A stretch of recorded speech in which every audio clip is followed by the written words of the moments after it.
32 ticks following, so they are swallowing. Monkey is swallowing. Snake self swallowing. Next, a swallow two will fly and come and swallow. You're ever swallow in a hollow gallow, making a whole lot of halabaloo. Jale kalu, we know say you chop the money some, so give me the loot. Do you really want a revolution or just your turn? Cause if you really want a revolution, all this for Ben. Welcome to Ake Arts and Book Festival 2020 online. My name is Dami Ajayi, and I'll be moderating a panel discussion with Remi Vaughan-Richards, Uche, Ikonne, and Akan. Remi Vaughan-Richards will be joining us in the course of this presentation. But first, I'll start with these two giants of music, history, and culture in Nigeria who have chosen different aspects of it. Just by way of introduction, I'd like to say that Uche Ikonne is an author and a DJ and a record producer, as well as a huge historian of Nigerian pop music and culture. I would say I've also been beneficiary of his erudite knowledge about the musics of our fathers and, you know, music back in that date as far back as the 50s, the 40s, and 30s of in Nigeria. Joey, on the other hand, is the founder and owner of Afrobeat Intelligence, which is a niche cultural platform for the music industry. He's written extensively about Nigerian music, current wave of Nigerian music, which of course the term that's been foisted on us is Afrobeats, which I also have come to accept. And in the course of this conversation, I'm going to ask Joey what his thoughts are about that name in itself. But Joey is published quite remarkably in a lot of global platforms. So, of course, the panel discussion itself is called Music to Our Ears, Chronicling Nigeria's Music. Anyone who is listening to their radios or just listening to music generally knows that Nigerian music is currently enjoying an enviable place on the global stage. And this statement would invoke images of Wizkid, Burna, Yemi, Alade, Davido, but there is a long line of understated, under-celebrated musicians who have come before all these people. And of course, it's just a thing about nostalgia. We often would forget what is not popular. And that will lead me to my first question to Uche. And this question is really about what is different now about this new wave of Nigerian music. Is there any similarities with what we're enjoying now with what has happened in the past? Well, in a lot of ways, there is a similarity between what's going on now and what happened in a period like the 1970s, during which you saw an explosion of Nigerian popular music. I think the main thing that's different right now is the internet. The internet really changed things in terms of accessibility and has given the music much more of a global platform, because you don't have the traditional gatekeepers of radio or record companies, A&Rs, that decide what can be heard across the world. So with the advent of the internet, I think that really gave Nigerian music a much broader platform to be accessed all over the world. That's good to know. I mean, there's a conversation that goes on social media, especially with the millennials who do not, who are thinking quite remarkably about the strides that have been made at the moment with the trio of Burna Boy, Wizkid, and Davido. And they would often say things like, "Oh, these guys are greater than Fela, these guys are greater than King Sunny Ade, and these guys are greater than other musicians that have come in the past."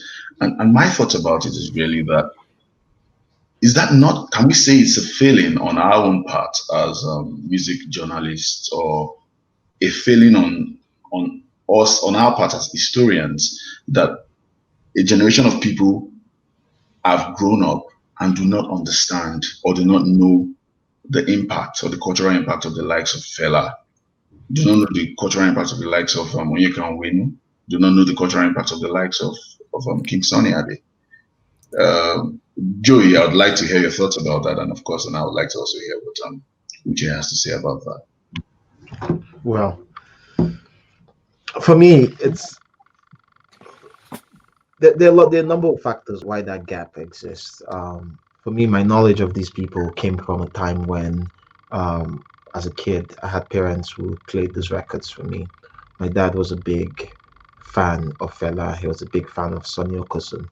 Was a big fan of Onyeka Onwenu, Sonny Ade. Everyone had their time in the house, so music was always something. And every time just the songs played, we always had a little bit of education, because it's always about, hey, this is this person, this is that person.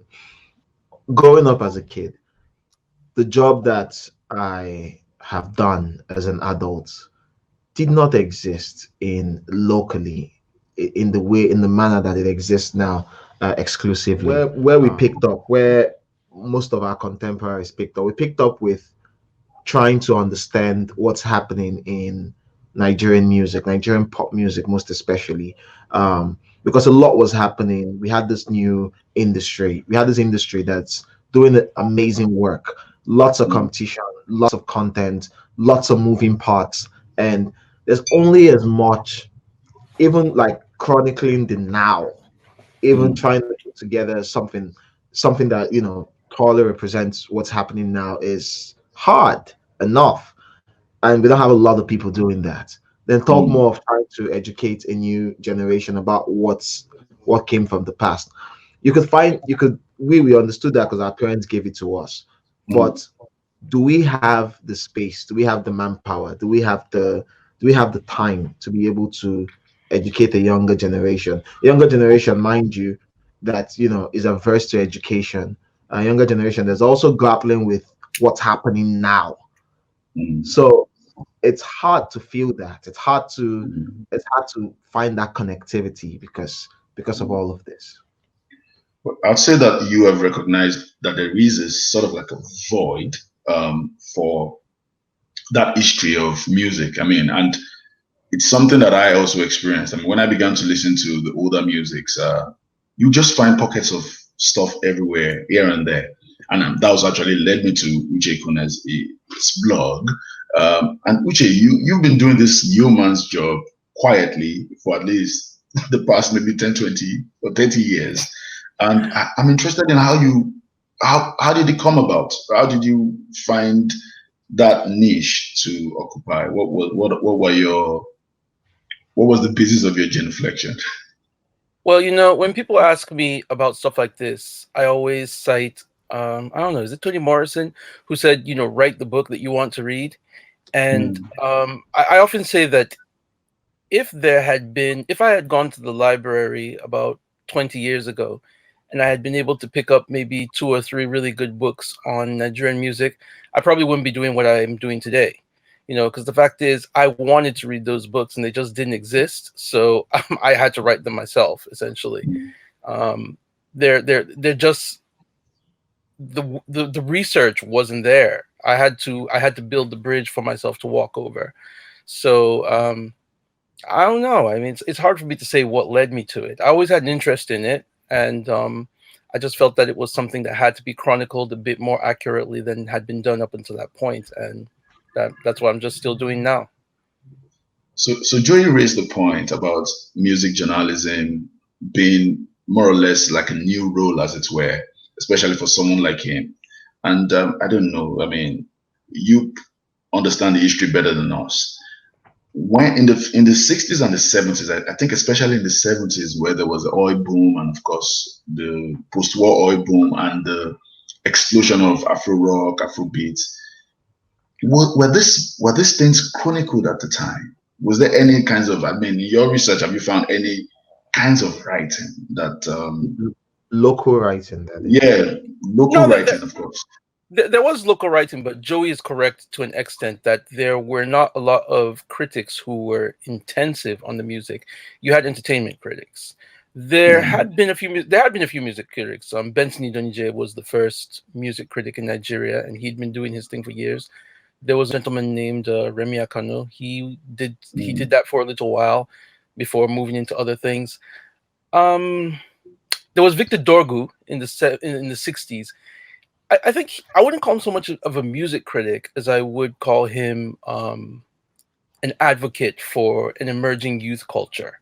So it is true. Joey's quite right. There haven't been the role of the music critic was not something that we really had for the most part. So what would you say was responsible for that? I mean, it wasn't as if there wasn't an explosion in the music. It wasn't as if that there wasn't funding, you know, to put all that together at the time. So what exactly we do? I mean, in your own thinking, what would you say was responsible for that not to have happened at the time? It just wasn't prioritized. I guess editors did not think it was important enough. They knew that there was an audience that wanted to read about these things, but it just was not seen as something that was worth dedicating a lot of resources into. Joey, in terms of priority, I mean, would you say that music journalism is currently being prioritized for you? I mean, I know that you did a lot of work. I mean, you first came into my attention when you were working with Pulse, and I mean, I was also writing music reviews then for Odisha TV and then the Lagos Review. But what was astounding about your work was that you were always the first to put out the reviews, and I was like, you know, how does this guy do it? You know, like just so spot on. I mean, you had your finger on the pulse of the culture, as it were. Would you say that the music journalist role currently is one that is, let's say, lucrative, or even one that is seen with respect or dignity? Wow. I don't know. I don't. That answer is very interesting because I like to answer that question from two perspectives. Okay. From what I experience and what I am seeing. Two different things.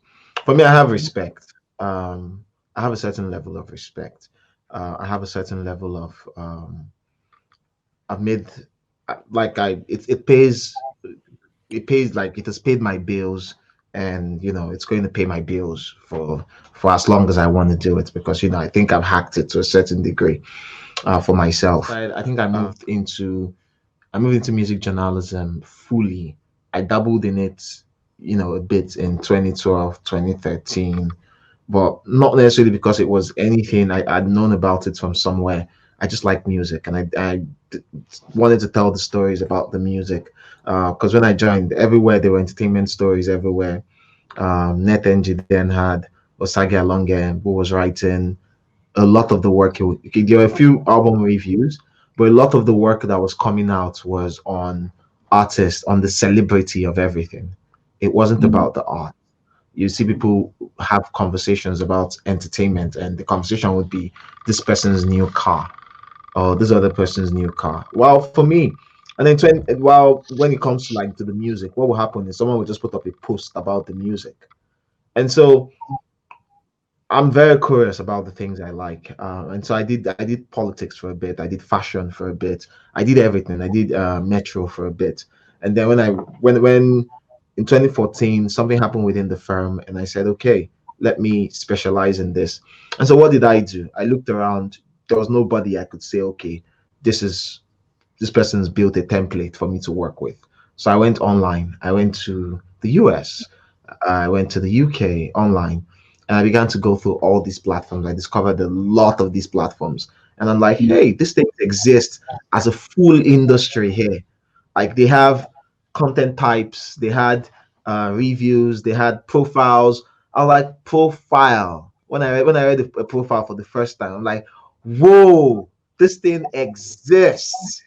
It was shocking for me. It was a whole new world, and so I threw myself into it. Every point in time, I followed a bunch of writers that were really good in terms of really good music writers.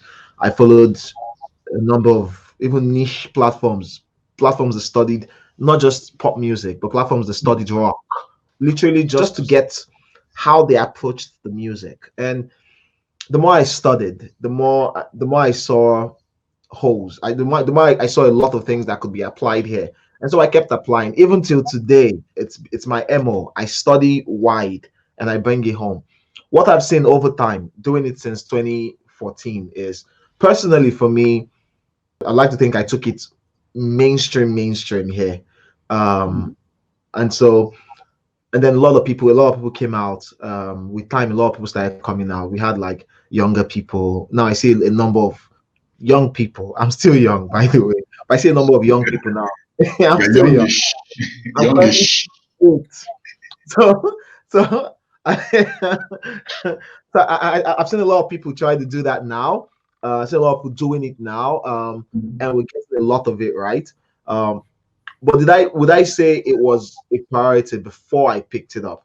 I wouldn't say that. It wasn't a priority telling the stories.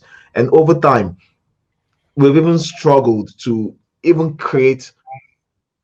reach our content potential with chronicling the music. I see there are a lot of content types that exist in other markets that cannot exist here. There are a number of things that can be done here, but can be done here because they don't have the support.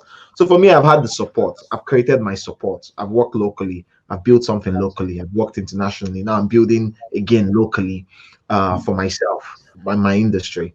But for respect, I get it. In terms of how I'm considered, I get it. In certain aspects of the industry, because of certain aspects of the space of Nigeria, I'm regarded as a bit of a celebrity. Because why? Because of this work. This work only.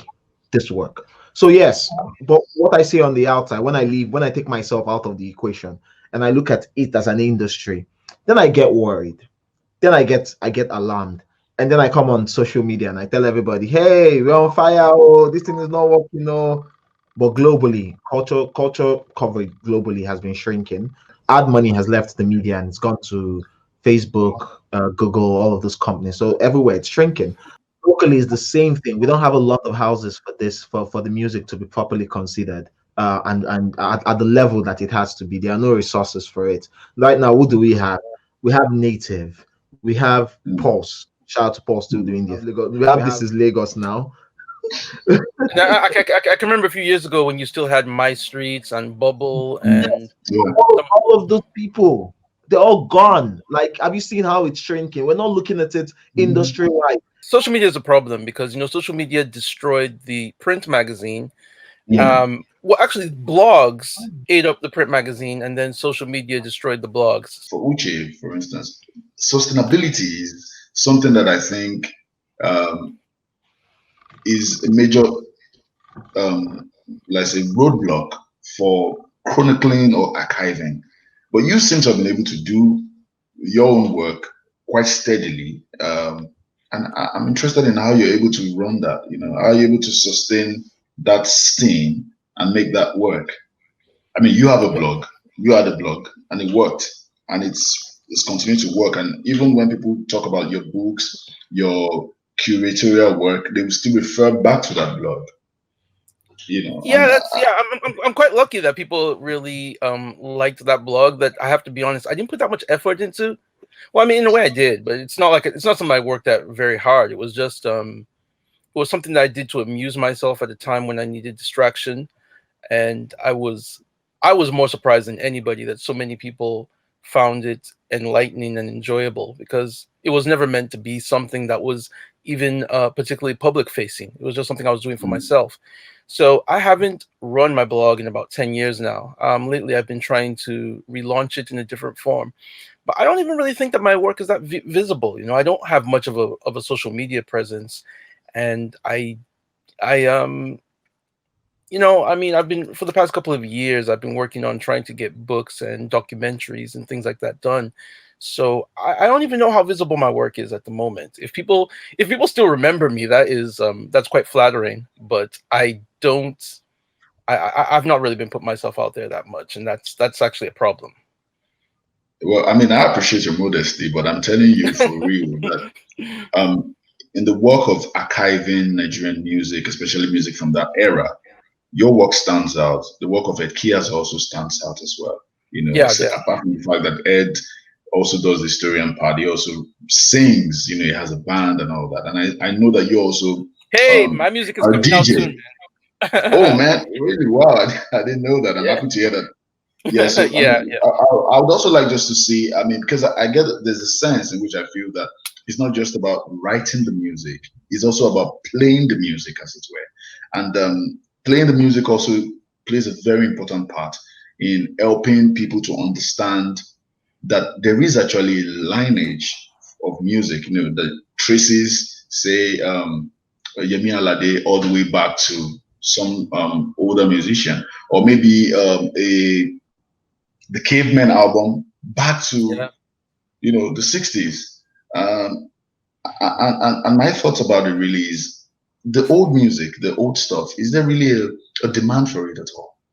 Is there anybody except for olders like maybe myself and Joey who listen to the old stuff? Is there like a market for it? In Nigeria or outside Nigeria? No, globally, Oh, yeah, globally, globally. there's lots of demand for it outside Nigeria. In Nigeria, I'm not sure how much demand there is. I'm seeing some growing demand amongst some of the Generation Z folks, although Mm, I'm not always completely sure how much they're actually interested in the music and how much it is for them more of an aesthetic thing of mm, just wanting to enjoy the retro vibes of the old mm, fashion and the old style. So there is something that's growing in Nigeria, but it's not much. There's not a lot of it. But mm, outside Nigeria, if you're talking about Japan, if you're talking about Europe, the US, South America, there is a lot of demand. And the great thing about it is that every region seems to have a particular part of Nigerian music that they really fetishize. Like in mm. South America, in Colombia specifically, for example, they love this sort of guitar suku high life. They love that. Okay. Then, if you're talking about Japan, they might listen more to some funk. Other places like the Afrobeat, some other places like the boogie and the disco. So there's a Mm. lot of demand for vintage Nigerian music all over the world, except for in Nigeria itself. But then there is the Afrobeats wave, which is quite explosive. I mean, I remember when this dance music began, circa 2000s, and then you would go to a club at the time, and no one plays any Nigerian music. In fact, when they play Nigerian music, it means that the party the DJ is tired and he is about to close up. Abi Joey, don't you remember as well? But now you could go to a club and the only music that will be played is just Nigerian music. But my interest has always been that the new school musicians practically are clueless about the histories that came before them. Yeah.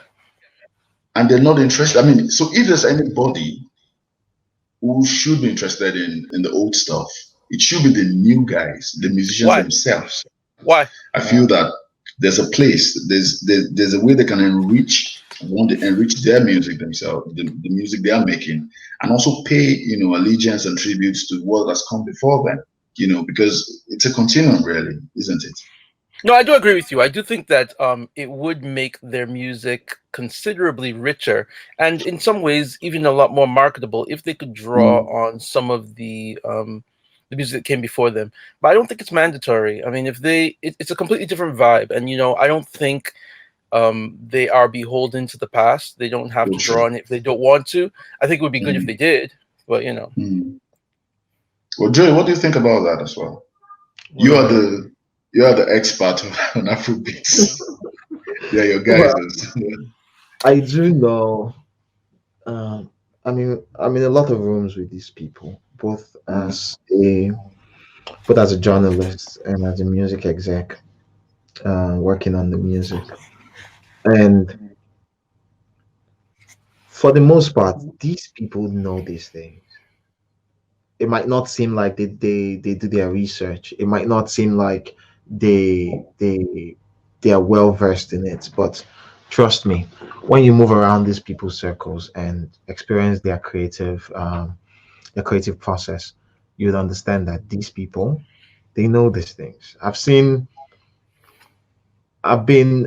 worked on something with an artist where all the inspiration the artist used for that project, all the inspiration was they all came from the 70s and the 80s from Nigerian mm, music.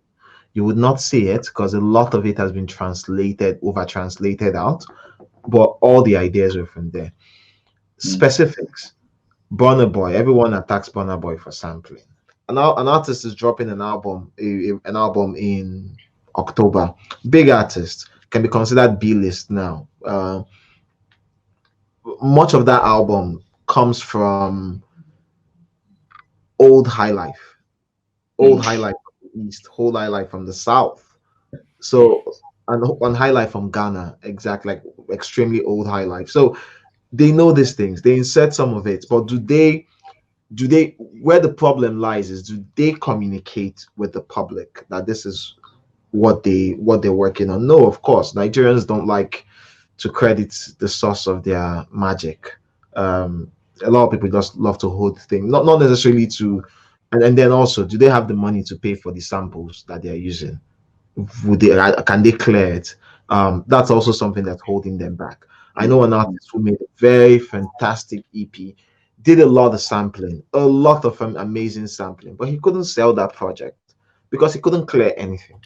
Like, they kept giving him the runaround, even with his money. It was such a convolvulated process that it was hard for him to do it. So why would he want to go back there again when all of this is happening? So yes, the old music is in the new music in a lot of ways. But are we seeing it? No. Are they communicating it? No. And is it easy for the old music to be translated into the new one? Not exactly, because of sampling clearance issues. But I also do know, but things are changing. Someone signed a deal recently. Like Gaga signed a deal recently with Premier Music. Premier Music, they own the catalog of a number of these people, most notable among them, Osadebe. So he signed that deal. It's a kick-ass deal, and that deal gives him access to a lot of these records. What he's going to do with those records will be amazing to see when it eventually comes to fruition. But there are efforts, there are people who sample. It's just not communicated properly. And that I think would have some interesting sounds that that could have some pretty electrifying influence on the music of today. Also, I kind of feel that even when they do reference the music of the past, it's a bit shallow for my taste. I mean, I agree with Joey that they're not really communicating with it in a way.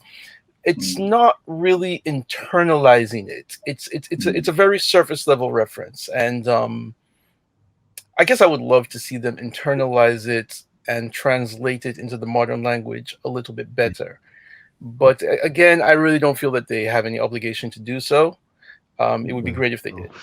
Yes, I understand. I've done a lot of research. One of the things I do when I'm not a music journalist is I'm an editor in a number of places, and I do a lot of editing for academics who study music. And recently, some of the pieces I commissioned um, were around like sampling Fela's music and a few of the others. And what I learned from going into those spaces and having working with academics regarding things like sampling and how a lot of some of those sounds are being translated is different generations have what is important for them, Yes. to them rather. The older generation had what was important to them. They had their own struggles, they had their own challenges. The world was way different then. This generation, a lot of what they want is escape. A lot of what they need is escape. We can try to give them, or try to force, or rather try to nudge them towards anything that's bigger or deeper than escapism. But they just want to escape because the world they're in now is way different from the other people, from the world our parents inhabited. And so um at this point, you'd look at the creatives that feed them the music, and you say, hey, why don't you engender this? Why don't you embody this? Like, say, Fela now. Fela has been stripped and chopped and unchopped, everything. And what people lose the essence all the time. They just look for the melody. Why? Because it feeds the escapism. That's the part that we can connect to right now. No, I'm just saying that we're looking at the alternative. Like Yeah. it was Alter as an alternative, yeah. And there is, of course, an entire alternative sphere of music, as it were, opposed to the music that you've described as escapism. I mean, Yeah. you look at the likes of the Show Them Camp, for instance, and what they're able to do with the palm wine or the aesthetic of palm wine music. And I'm sure Uche would have a few ideas about what those guys are doing. And even look at the likes of the cavemen who are interested in making live music, high life music, not the studio cuts. They're making their music, and what they are doing is it's not just, they're not even sampling music, as it were. I mean, if you listen critically to that album, the Roots album, it's not an album about sampling music. It's about what you've described as internalizing the aesthetic of that era and reproducing music in that fashion, as it were. And I guess it would be useful for us to also talk about what they are doing, and also maybe speak to the role of music journalism to bolster what they're doing. Uche, do you have any thoughts about that? Yeah, I think that's a very important thing. That's an important role that music journalism plays. A lot of people think music journalism is just a matter of reviewing a record, telling people, is this good or is this bad? But something that Joey said earlier that I really liked, he talked about trying to tell stories, and that's really what music journalism should be at its best. It's trying to build a narrative around the music, trying to build a storytelling framework in which the music can be appreciated. And that's something that I do think is very much needed in the contemporary scene, especially since so much of the music is so escapist. And there's got to be a story beyond just dance, dance, dance. We want to know that there's a story, that there's a bigger narrative that informs what the music is about. And I think that's also the key to marketing the music abroad. I mean, I've seen some of the current Afrobeats artists that have tried to be promoted outside of Nigeria, and they've had a degree of success, but I think they're really held back by a lack of narrative. And that lack of narrative is in the music and also in their presentation. I mean, there was a time that everybody was going to South Africa and London to shoot their videos, and I thought that was a terrible idea. I thought that was a terrible idea. You're trying to sell Nigeria, and I think you really should have more Nigerian stories in your music videos. So, what was the question again? Well, I mean, I was just talking about, just to talk about the alternative to the escapist music that Joey spoke about. Yeah, but let's just move in slightly away from that. I've always been interested in the collaborative nature of album productions, for instance, as opposed to singles. So liner notes, for instance, liner notes used to be a very popular thing with the vinyl culture. I mean, you cannot have a vinyl that doesn't have a liner note. I mean, I recently bought Burna Boy's African Giants vinyl, and it doesn't have a liner note. I was shocked. That now, and this question is probably to Joey. Joey, what do you think? Do you think that the musicians themselves, do they understand? You described that they're quite vast in the traditions of music. But if there's anything that is lacking, is the fact that these guys do not understand that there is a part to be played by criticism.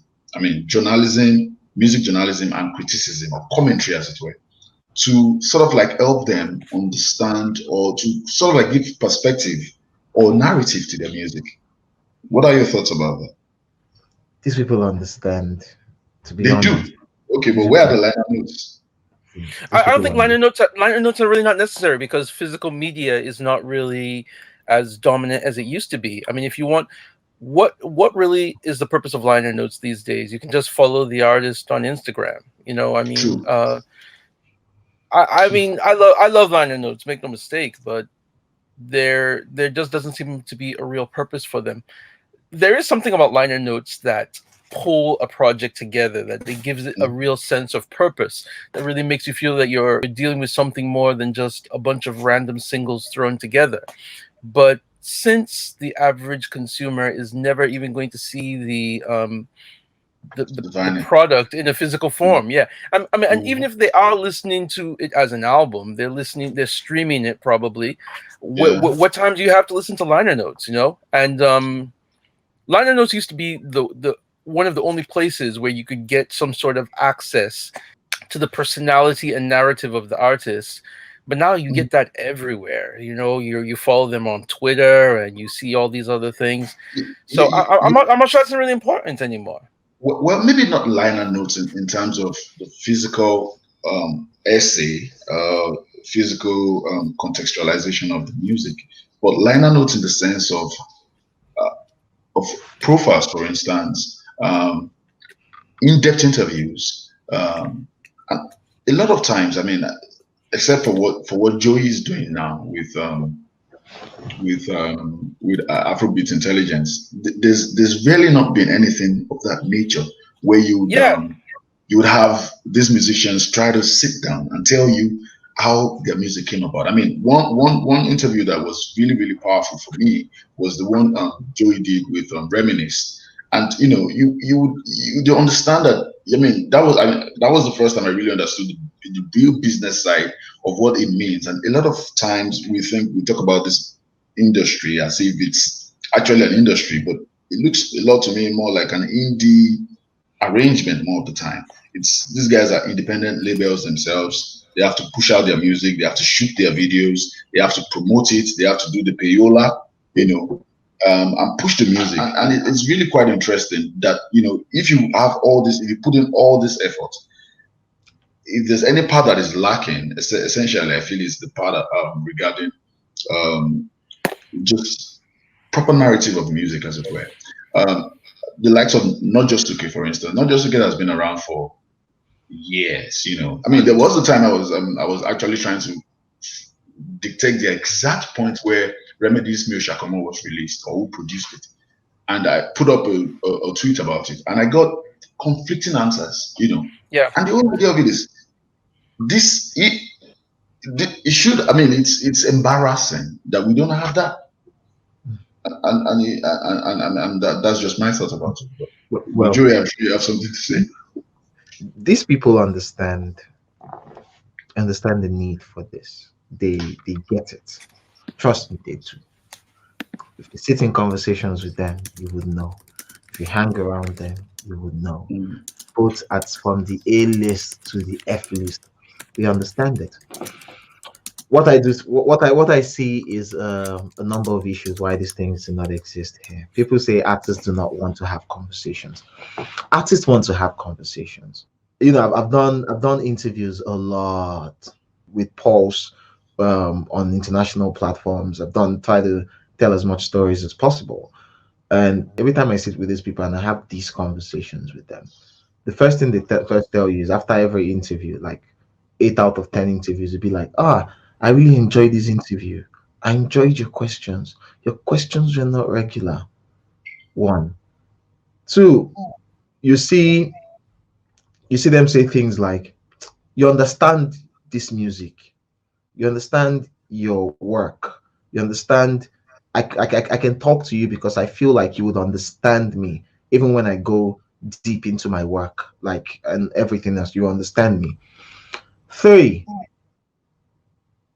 they want to know that they have a certain level of trust with you. They want to know that if you're there for that interview, that they can have a conversation with you off the record, and it would not happen anywhere. That, you know, things might happen in front of them in their house and you'd be privy to it, but as long as it's not a part of that interview, that stays out. People might have like ethical concerns about that, but they want that. That's another one. So when you have this, so when you want to have when you pitch an artist now and say, hey, let me have a conversation with you, and then the artist says, the artist will tell you no. Why? Because 1, they don't respect you as a journalist. And to be honest, I'm not going to throw my people under the bus, but there are things I have seen.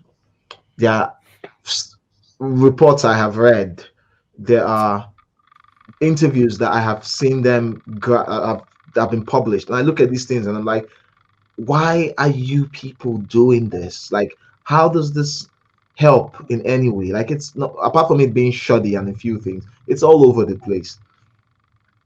Take for example, and then recently, artists started dropping albums. They've dropped a number of albums recently. How many of those artists sat down with Nigerian journalists? Journalists will complain, oh, they never sit with us. Well, every time they've sat with you, every time they've given you, they've sat with you. What has come out from that sitting with you? I never have problems getting interviewed. I have like occasionally, like, but those ones are like really personal, like maybe from artists that I have like personal issues with. But like generally in my industry, if I ask for 10 interviews across board, I get seven. Seven would be straight up Yes. yes. Yeah, I mean, I understand that, but I And they mean, have I this think complaint. what It you goes down, what it you also goes, like it goes down to a lot of other things. But locally, we need to literally step our game up. It's one of the okay. reasons why I founded AI, Alphabet's Intelligence, because I discovered that we didn't have a lot of these things. And when these interviews came out, they're extremely edited. People don't get bang for buck. And the main stories of what these people want to share, they're not present. Instead, Mm. everything is overtly edited to just turn into mindless drones, to just have a mindless drone conversation being published. Nah. So we need to raise the level of it locally for them to number one trust us.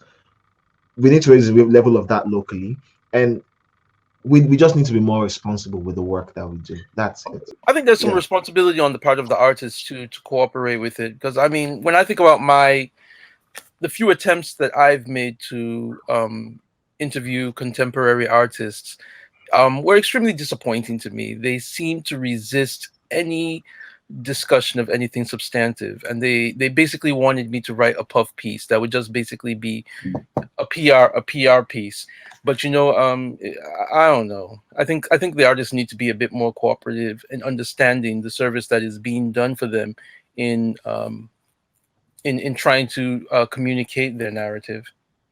I mean, I'd say, for instance, that I mean, I agree totally with you, Uche, because I've also tried a few times to interview contemporary musicians whose music I value. I mean, I've got a day job as a doctor, and that doesn't even afford me so much time. So anytime I put in energy to do such stuff, you get feedback from some people. But I think the major issue has also been the one of access. So for instance, I know you know, music journalists who've spent maybe 3, 4, 5 months trying to gain access to just a musician. You have a link with his manager, and his manager will not. I mean, be so unprofessional as to not inform this person that he has an interview, and you keep calling and calling and calling and calling, and you don't get access. And even when you get access, it probably comes in quite inebriated. And I mean, there's nothing wrong with being inebriated, but you shouldn't be inebriated for an interview, because I mean it doesn't speak to your professionalism, as it were. And these are the issues I really think that we also need to talk about. I mean, there's a level of responsibility that you would expect from the musicians themselves, because writing about the music, even if you're writing a critical review, a very harsh critical review, is better than not writing anything at all. I mean, and that's Yeah. the sense in which I want to come to. And that way, I'm going to ask, okay, Joe, you want to respond to that? Yeah, I've been on Quickly. both sides of the coin, and I can tell Yeah. you, a case of access. Let me give you examples. Simi is dropping an album this month. She's announced it this month or by next month, depending. She's not giving specific dates, but she's announced it. And I asked Simi for an interview in June. No, just immediately after. No, not June. When did she give birth? Immediately after she gave birth. No, before she gave birth, I asked her for an interview. And what was I told? She's not really in trying to get in the news now, all of that. But we'll get back to you. I'm like, okay, no problem. She gave birth, she gave birth, all of that happened. After she gave birth, all of that, I went to them again. I'm like, hey, how far my interview? And they told me her press cycle has not started. She wants to tie it into when she's dropping a project. 1st of September or 2nd of September, this morning, her people called me and they're like, "Hey Joey, we're giving you your interview this month. We'll have to work on dates and agree, schedule everything. But that interview, we're doing it this month because we also need to talk about the project, Restless 2 EP coming." This is like the conversations I have on the back end. That's one conversation. Second conversation, I have another conversation with an artist like let's say Asha. It's hard to have access to Asha. And then I tried and I got rebuffed. And then one day I just got a call from her people saying, "Hey, Asha wants to see you." I go there and I conduct this interview. Half the time, why do they give me this? And they say, "Hey, I respect your work and you know how to deal with us." A lot of journalists do not know how to deal with musicians and their teams. Half the time, they don't know how to pitch for interviews. They don't know how to maintain relationships because in this industry, business is personal. Business is really personal. I walk into a room to interview someone, to interview an artist, and he's with 10 people there. Before I sit down with that artist, I have to go around and shake those 10 people because one, one of those 10 people would have access to another camp. And literally just by smiling at him and telling him how far and liking your vibe would be the reason why when you talk to your next artist to say, "Hey, I want this interview," and that guy would in that room would say, "I met him before. Now he's got a good vibe." It's that simple sometimes. So on both ends, there are faults. Are there artists who are reticent, who do not want anything in front of the camera? Yes, a lot of them exist who do not want their story to be contextualized. Yes, they exist. But from what I have seen, these people are willing to talk. They just have issues with who to trust, how they're being approached, and the type of story you want to tell. Before I interview any artist, I have to tell that artist the story I'm extracting from that artist. I went to Asha, I'm like, "Hey, you're mysterious. Let's take off that veil." Literally, that's all I went there to do. Let's take off that veil. I met another artist. He was, and then I go there for a particular story. And then when I start talking to him, I discover that he's an accidental superstar. Everything that's happening around him is had no input. He's just rolling with the ride, and and has been lucky. And so what changed? From there, I tell him instantly, "Hey, the story we're going to tell now is the story of how you moved from no one to an accidental superstar without your input at all. The time these stories come out now, you think their colleagues are not reading.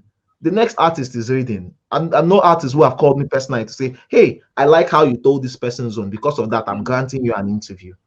That's it. Yeah, Joey, I have a quick one though. Regarding, I mean, you've spoken about interviews, and I like the way the interviews help you to see the artist. I mean, I mean, to use your own words, to remove the veil from the artist. But what about the place for music reviews? I mean, I know that you did a lot of work in that department in the past, Yeah. but not so much in recent times. Yes. Especially, and this question, don't see it as a trap, but I want you to speak to, I mean, the consequences of that, because writing music reviews, Yeah. I've written a lot of music reviews, as you know, and Yeah. I've got a lot of backlash, you know.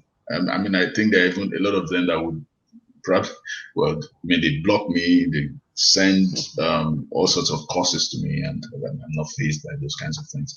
But yeah, I mean, I'm interested. You've spoken quite well about these musicians, and the truth about it is, we know, and I see the amount of energy that they put in. I mean, into their craft, into their work. But I'm talking about the reception of even music criticism, as it were. Yeah. They sometimes are not very I would like not very graceful about the way they respond to music criticism.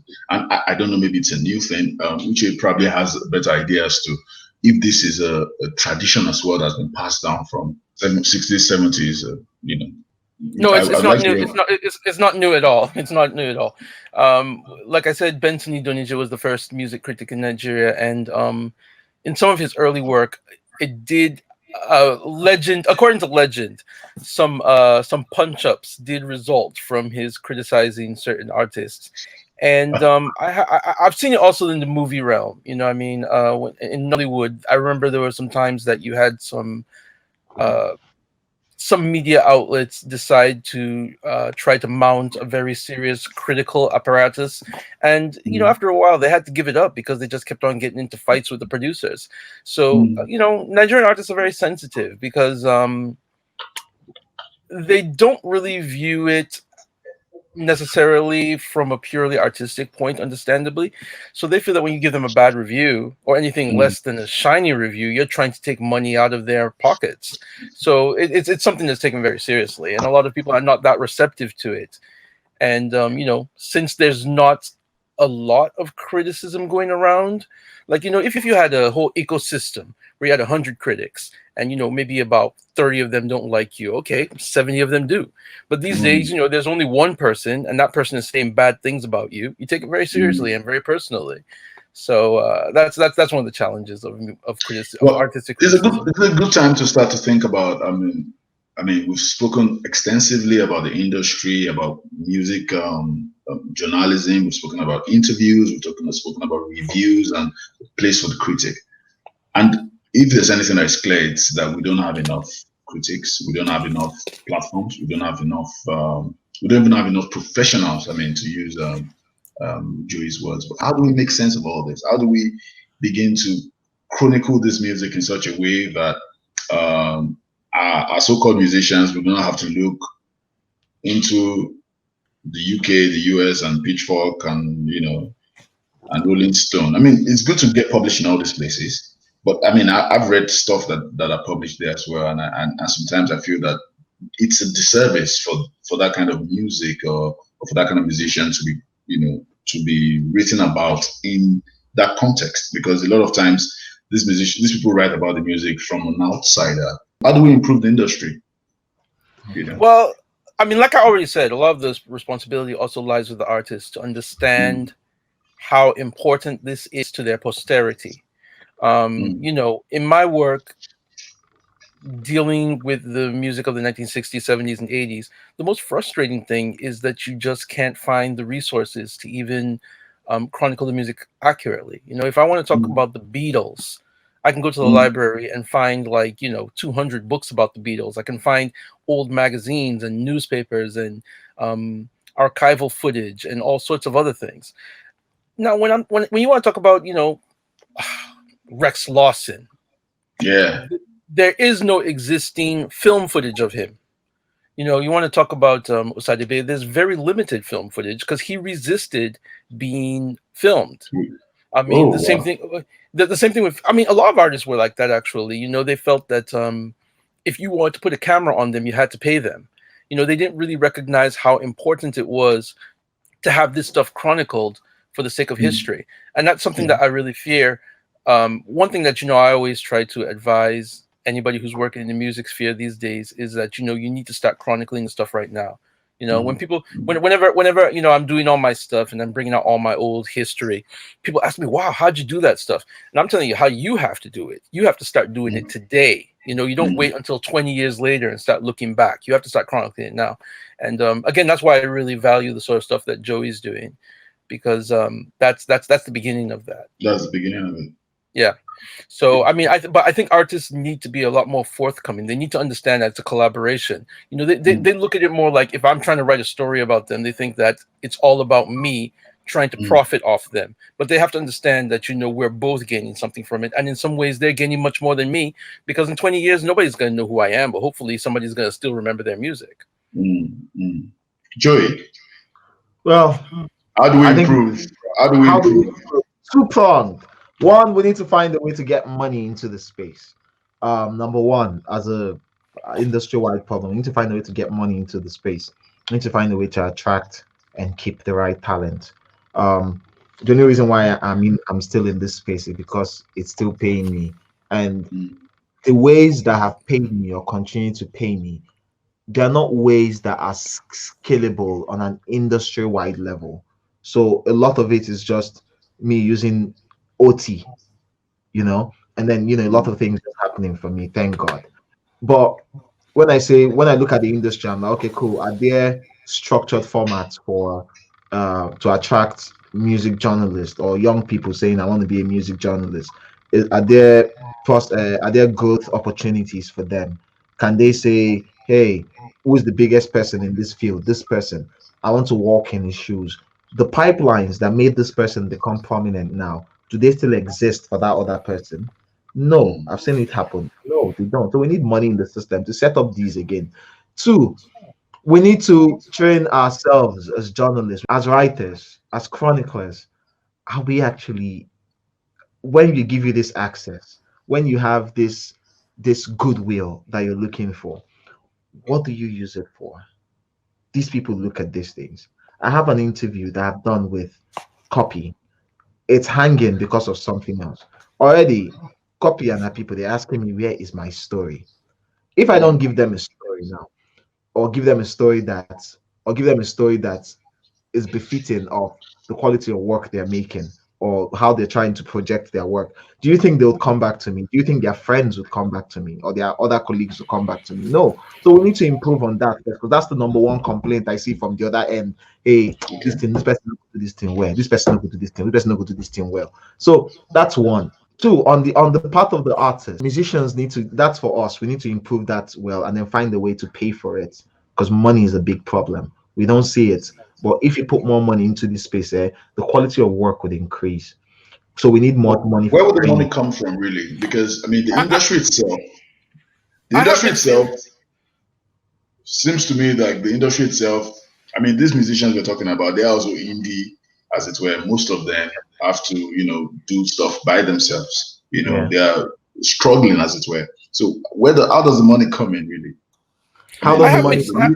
I have mixed feelings about the money thing because I mean it would be good to see an infusion of investment into it, but at the same time, I don't really think you need as much money as you used to. I mean, back in the day, you had to get money to put together a magazine.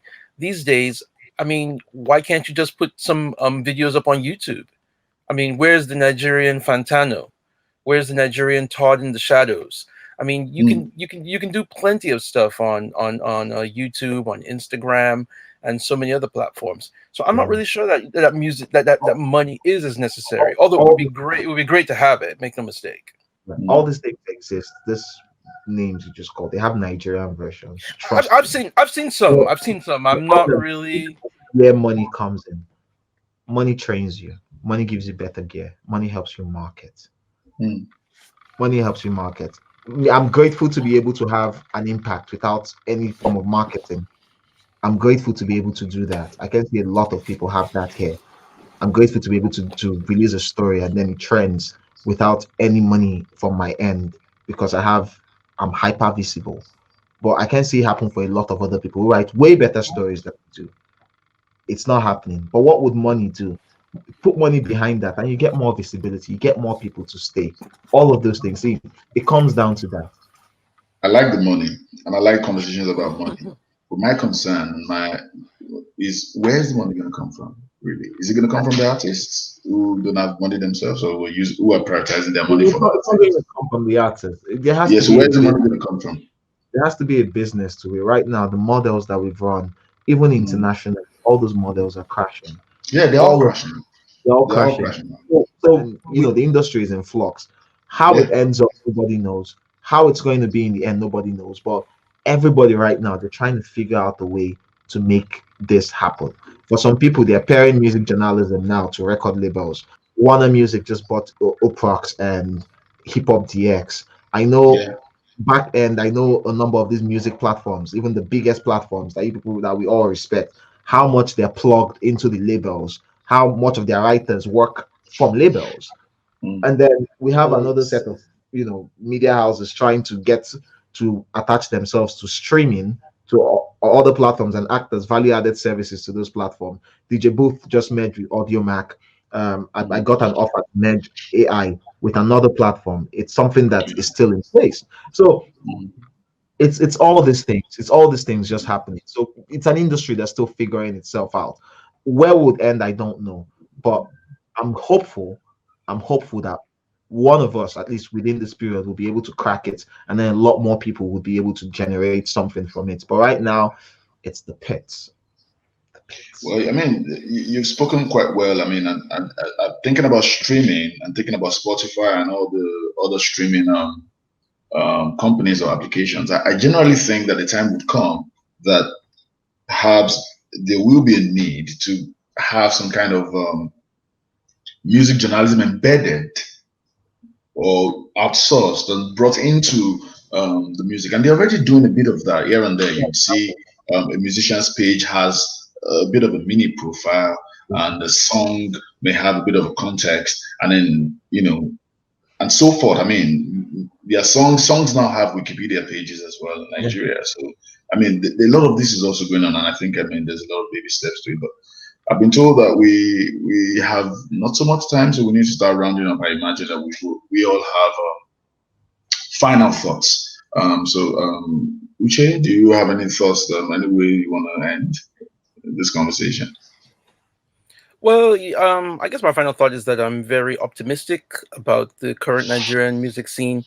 What I'm seeing right now is very encouraging.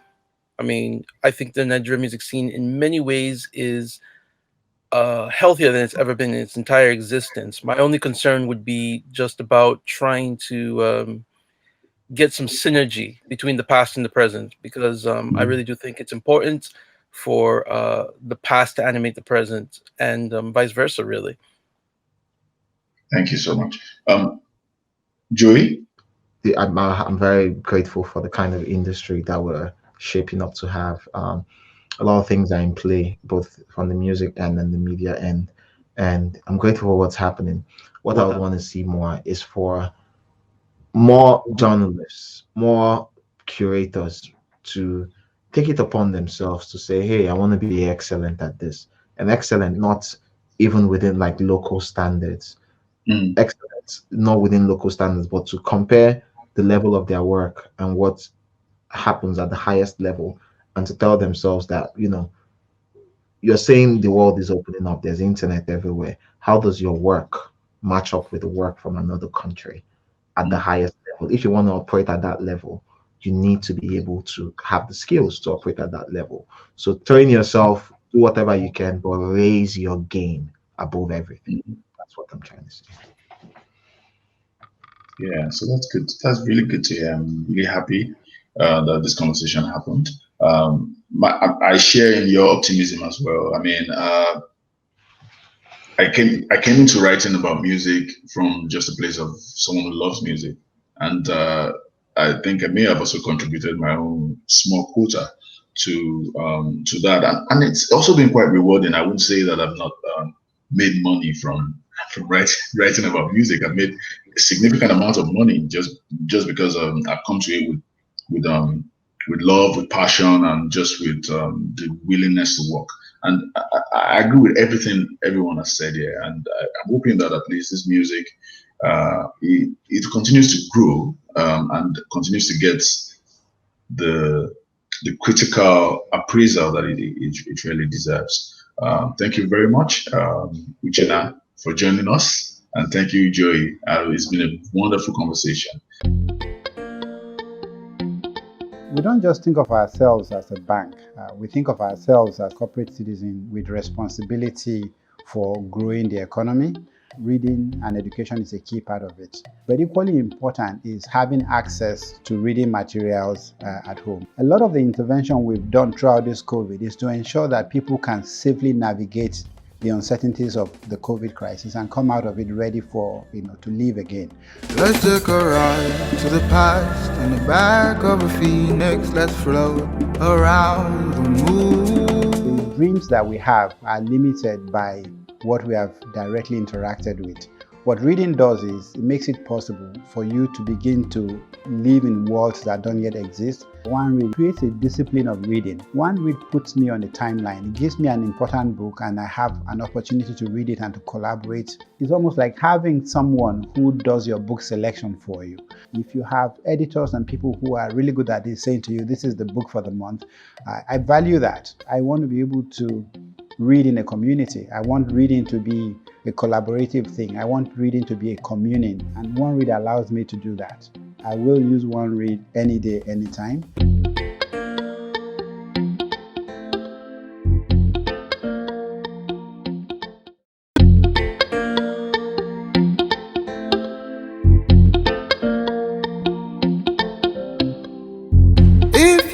ever need a new place to go, you can join me in a world of words.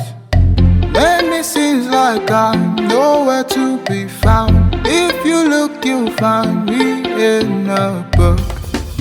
Let's take a ride to the past in the back of a phoenix. Let's float around the moon.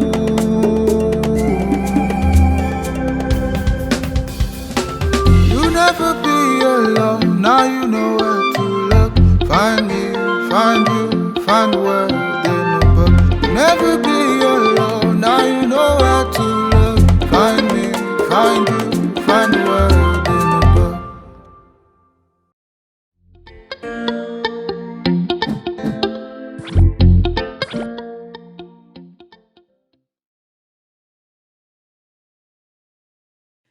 Stranger's Guide is not a typical American travel magazine. Our mission is to dive deep into a single location, commissioning work from great writers and photographers, famous individuals, as well as up-and-coming new voices. This year, we decided to go to Lagos. And we are proud of the volume we produced, with original work from some of Nigeria's best writers and photographers, working with luminaries like Wale Soyinka, Molara Wood, and Femi Kuti. We think this is a very special volume, and we're so excited to bring it back to Lagos.